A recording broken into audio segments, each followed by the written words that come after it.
আচ্ছা দেখ, factors holding lungs against the thoracic wall, এই যে থোরাসিক ওয়ালে লাংসটা রয়েছে, but it is always prone to collapsing, কারণ প্রচণ্ড পারিপার্শ্বিক প্রেশার এবং তার সঙ্গে বাতাসের এয়ার প্রেশার, সেটার বৈষম্য একবার বেশি একবার কম, সেটার রেসপেক্ট এক্সপিরেশন ইন্সপিরেশন সেটাকেও কন্ট্রোল করছে।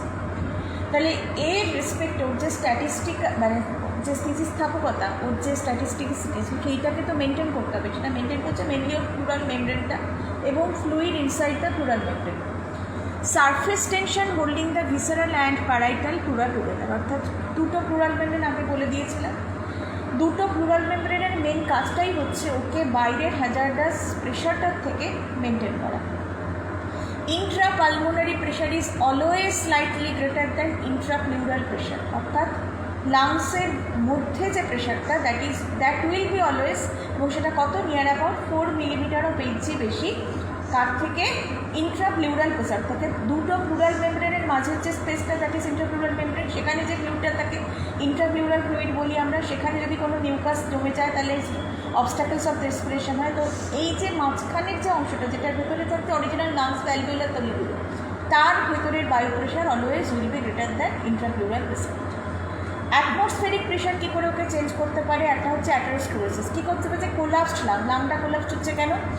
হোল ইন প্লুরাল মেমব্রেন, অর্থাৎ যদি কোনো কারণে প্লুরাল মেমব্রেনে একটা হোল তৈরি হয় তাহলে কী হবে? ওর ভেতরের যে ফ্লুইডটা বেরিয়ে যাবে, চুপসে যাবে, লাংসটা কোলাপস করবে এবং প্রেশারটার ব্যালেন্সটা নষ্ট হয়ে যাবে। তাতে কী হবে? Hole in pleural balloon causes equalisation of the pressure and collapses the lung. তা বেলুন যখন বাতাসে ওড়ে, বেলুনের মধ্যে প্রচুর পরিমাণে হাইড্রোজেন বা লিথিয়াম ভর্তি করে, প্রচুর গ্যাস ভর্তি করে বেলুনটাকে বাতাসে ওড়ানো হয়, এবং সেই পরিস্থিতিতে যদি বেলুনের গায়ে একটা ফুটো করা হয় তাহলে কী হবে? বেলুন থেকে বাতাসটা বেরিয়ে যাবে, ও প্রেশারটা বাইরের অ্যাটমসফিয়ারিক প্রেশারের সমান হয়ে যাবে বা কম হয়ে যাবে, ও ধুক করে নিচে পড়ে যাবে, অর্থাৎ বেলুনটা নিচে থিতিয়ে পড়ার সম্ভাবনা বেশি। একই ঘটনা ঘটছে লাংসের সাথে।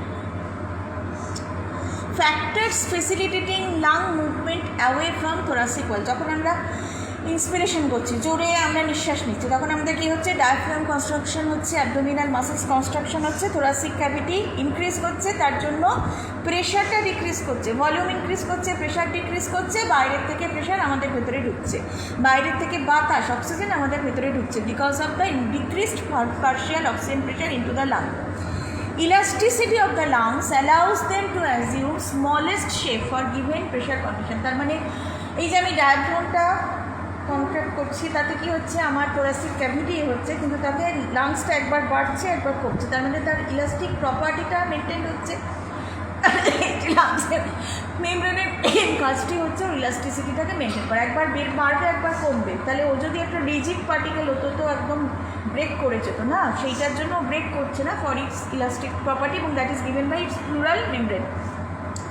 Fluid film on alveoli allows them to assume smallest shape for given pressure condition, অর্থাৎ এই যে বাইরের প্রেশারটা নিচ্ছে অ্যালভিওলাইসগুলো, অর্থাৎ বাইরের পার্শিয়াল অক্সিজেনটা ওর মধ্যে ঢুকছে হুড়মুড়িয়ে, এই অক্সিজেনটা ঢুকে তারপর কী হচ্ছে? সেটা তারপর ক্যাপিলারিতে সেখান থেকে টিস্যুতে যাচ্ছে, ব্লাডের মধ্যে ক্যারি করছে by red blood cell oxygen haemoglobin হিসেবে, অক্সিহিমোগ্লোবিন হিসেবে, এবং থ্রু দ্যাট টিস্যু বা সেলসগুলোতে যাচ্ছে। কিন্তু তার আগে ও যে ঢুকছে অ্যালভিওলাইতে, তখন তো অ্যালভিওলাইগুলোও কোলাপস করতে পারে বা ফেটে যেতে পারে এক্সট্রিম বায়ু প্রেশারে।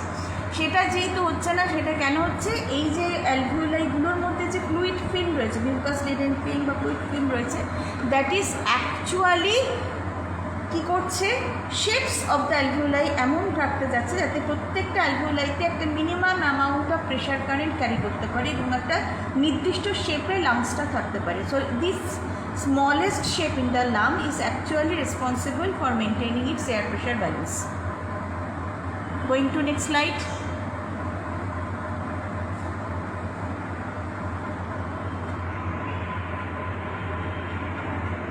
দাঁড়া, এটাকে একটু বড় করি।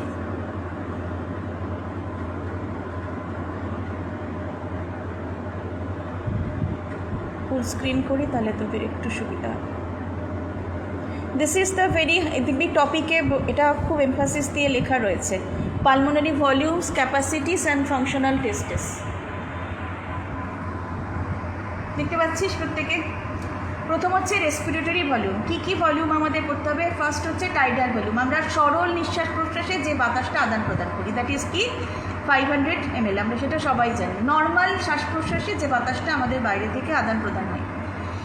ইন্সপিরেটরি রিজার্ভ ভলিউম, খুব জোরে আমি নিঃশ্বাসটা নিলাম, অর্থাৎ যতটা সম্ভব জোরে আমি থোরাসিক ক্যাভিটিকে ইনক্রিজ করে নিঃশ্বাস নিলাম, এবং সেখানে তার পরিমাণ প্রায় 2.1 থেকে 3.2 লিটার, এবং সেটাকে আমরা কি বলছি? বলপূর্বক আমাদের প্রশ্বাস গ্রহণ। তো এই যে আমরা ইন্সপিরেটরি রেসপিরেশন করছি বলপূর্বক বাই ফোর্স, তার পরিমাণ কত? 2.1 থেকে 3.2 লিটার। এক্সপিরেটরি রিজার্ভ ভলিউম, নিঃশ্বাস নিলাম জোরে করে, জোরে বলপূর্বক ছাড়লাম, তাহলে এই যে প্রচণ্ড জোরে আমি বলপূর্বক বাই ফোর্স আমার ফুসফুসটার যতটা ক্ষমতা তার থেকেও এটাকে বেশি খালি করার চেষ্টা করছি, তার ভলিউম কত? 1 থেকে 2 লিটার, অর্থাৎ ম্যাক্সিমাম কতটা আমরা ছাড়তে পারি? 1 থেকে 2 লিটার, আর ম্যাক্সিমাম কতটা নিতে পারি? 2.1 থেকে 3. এটা কিন্তু মাথায় রাখবে, অনেকবার এগুলো 1 নম্বর 2 নম্বরের কোশ্চেন আসে। হ্যাঁ, আমি সব কোশ্চেন ধরে ধরে স্লাইড অনুযায়ী দিয়ে দেবো। নেক্সট হচ্ছে রেসিডুয়াল ভলিউম। আফটার দ্যাট খুব জোরে নিলাম, তারপর খুব জোরে ছেড়ে দিলাম, তারপরেও air that remains in lungs even after totally forced exhalation, that is 1.2 liter in amount, এবং এই অ্যামাউন্টটাকে আমরা কি বলছি? Residual volume. এই প্রত্যেকটা কিন্তু ছোট ছোট কোশ্চেন আসে এবং ভেরি ইম্পর্টেন্ট। হ্যাঁ, প্রত্যেকটা মাথায় রাখবে, স্টার মার্ক দিয়ে রাখো এই স্লাইডটা। Then the most important point comes, that is the respiratory capacities.